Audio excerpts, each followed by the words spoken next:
And with just one income and a $500,000 budget, the thought of buying felt overwhelming, if not impossible. Mary decided to reach out to Frank, Leo & Associates, the #1 RE/MAX team in the GTA, trusted across Ontario. They immediately put their 37 years of experience into action. Time was tight. Only 60 days to find a place, secure financing, and close. They got to work fast, viewing over 20 condos, helping her navigate every option, every challenge, every fear. And then it happened. They found the one. A beautiful condo for $495K, right on budget. Today, Mary's a homeowner with peace of mind, pride, and a place to truly call her own. If you're ready to make a move or know of someone who's ready, contact the team I trust and recommend, Frank, Leo & Associates. Call 416-917-LION. That's 416-917-5466. Or visit getleo.com. That's getleo.com, and you can start packing with confidence. You don't wait around, and neither should your metal. At Metal Supermarket, we stock it, cut it, and ship it like we mean it. Steel, aluminum, stainless, over 8,000 products, no minimum order size. Pickup or delivery, one piece or a truckload.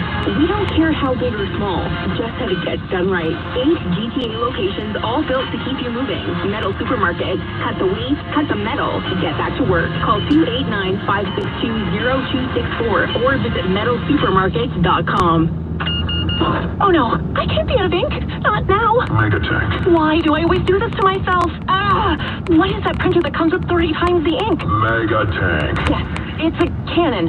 Megaphone? Mega Tank. It's a Canon printer. It comes with like $2,000 worth of ink. Prints me over 7,700 color pages. Mega Tank. Mega what? Listen to the voice in your head and get a Canon Mega Tank printer, so you don't have to think about ink for a long, long time. Canon Mega Tank printers available at Best Buy, Amazon, and Staples. Every day, CUPE Local 79 workers deliver life-changing care for patients at Hennick Bridgepoint Hospital. But concerns from frontline staff go unanswered. This isn't sustainable. Workloads are increasing. Staff are leaving. Patient care is at risk. These hospital workers deserve better. We know Toronto's health is worth it. So are the people that make healing possible. Stand with Hennick Bridgepoint Hospital workers in their fight for a fair contract. Learn more at QPLocal79.org. The John Oakley Show is brought to you by Pizzaville. Treat yourself to the best. Order on the app or at pizzaville.ca.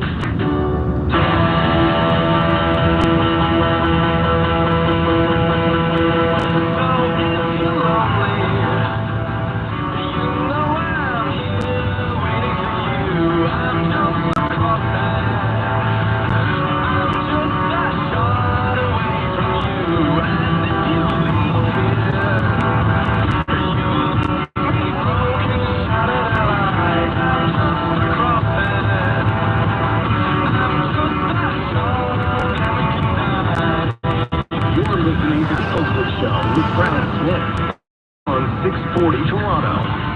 You gotta love this song.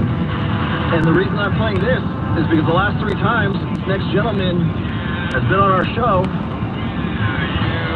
You gotta play NHL 2005 tracks and listen to the chorus. Ready?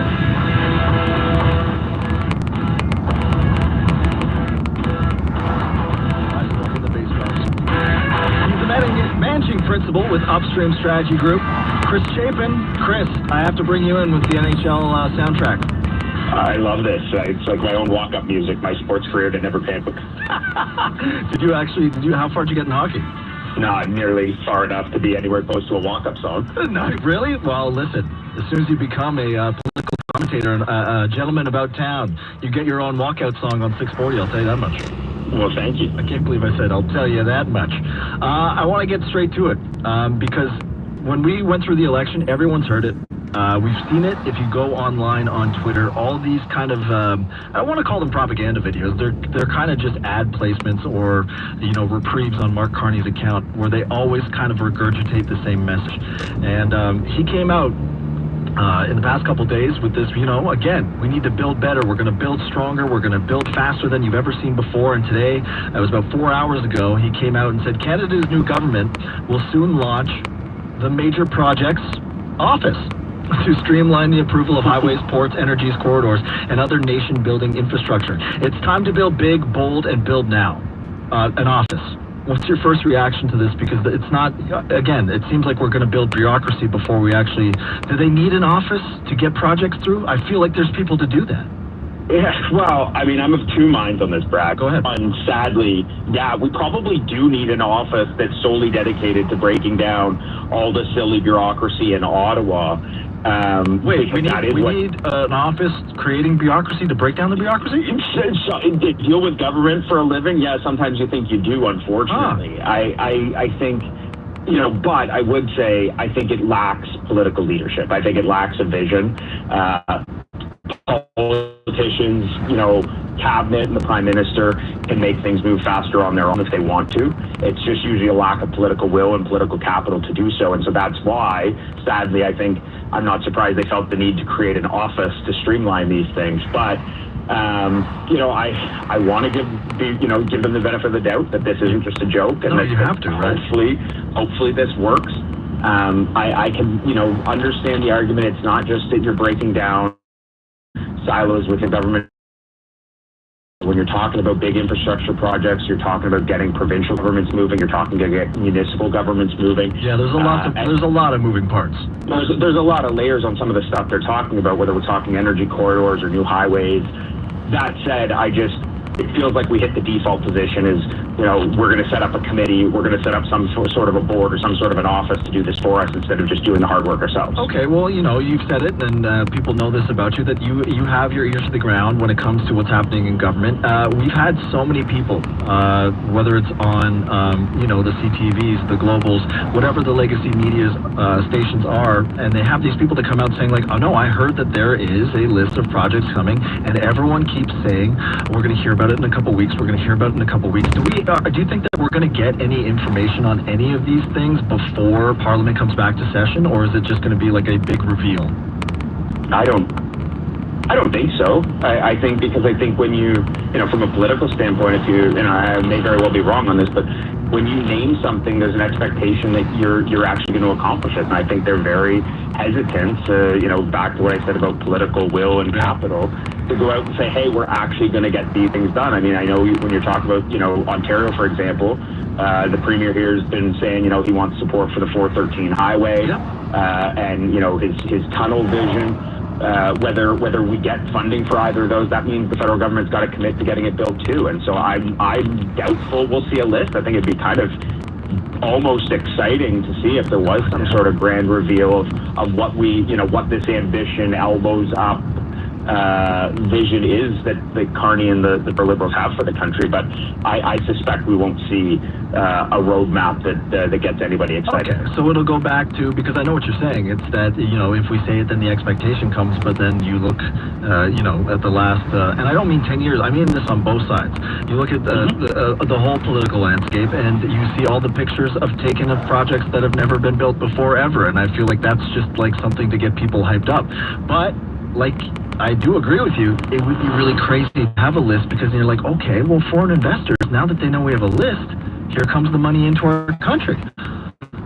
But then I go back to the political landscape just being crazy to begin with. I want to get your take, because not to say that you're like a fan of Doug Ford, but you're very conscientious when you talk about things, especially because I think you're just a little right of center. I wouldn't go full conservative on you. But did you find it weird, like I did, that Doug Ford, when Pierre Poilievre won his by-election, didn't congratulate him, but he was so quick to congratulate the prime minister when he won? Or am I reading too much into that?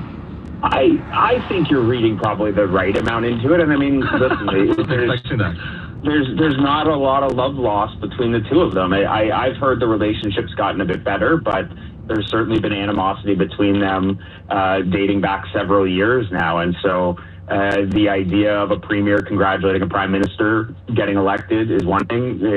The premier congratulating an opposition leader winning a by-election in a province, 3 provinces over, that he doesn't particularly like, that he doesn't particularly like, or see eye to eye with. No, I'm not overly surprised, but I think that, again, it's just that, there's no love lost between the two of them, and hopefully, I'd like to see that relationship improve, but I'm not sure it ever will. Well, it's kind of a weird thing, right? Because everyone was going, well, this is just natural jealousy because Doug Ford wanted eventually to be the leader, of the Conservative Party. I don't see that ever happening because he just couldn't, garner enough votes specifically from the West because he's so Ontario-centric. But do you think, and this is kind of an ethereal question because nobody's asking this one, Doug Ford obviously has a ton of rhetoric, right? He goes down on CNN and he's like, Trump this and Trump that, and I couldn't deal with him, bud. But do you think that this rhetoric, this Trump bashing, we're the only country that hasn't gone to the table, do you think it's affecting the negotiation how are you? at all? Because there's no way that Trump's not paying attention to what his name's being said.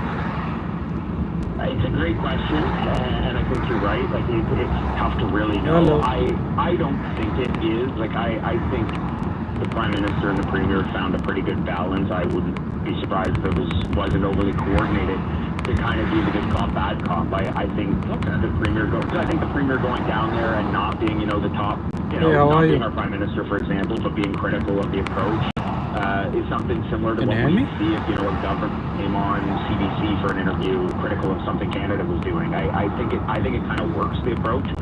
I think we're dealing with President Trump, who nobody knows how anything you do. You could go down there and praise him on TV, and you could decide you get a worse deal just because he woke up on the wrong side of the bed that morning. So I think it's hard to tell. I think it certainly seemed to have some impact at kind of the governor and state level where they have made some inroads into highlighting, hey, Kentucky, for example, your bourbon sales have plummeted because of this trade deal that we don't have with the United States. Can you guys hear me? Hello? Purchaser of bourbon outside your own country. Ontario can have an old-fashioned. I advocate on my as a this home invasion thing that happened. Something like this happens, somebody breaks into your house, and obviously we've had a bunch of people weigh in it. I just want this not be the person at upstream. I want it to be the, Chris would be in this house. We're being told that we can't do anything once we're in there. That seems just like, for somebody your age, your size, if somebody broke into your house, I'm assuming they're not going to, you're not going to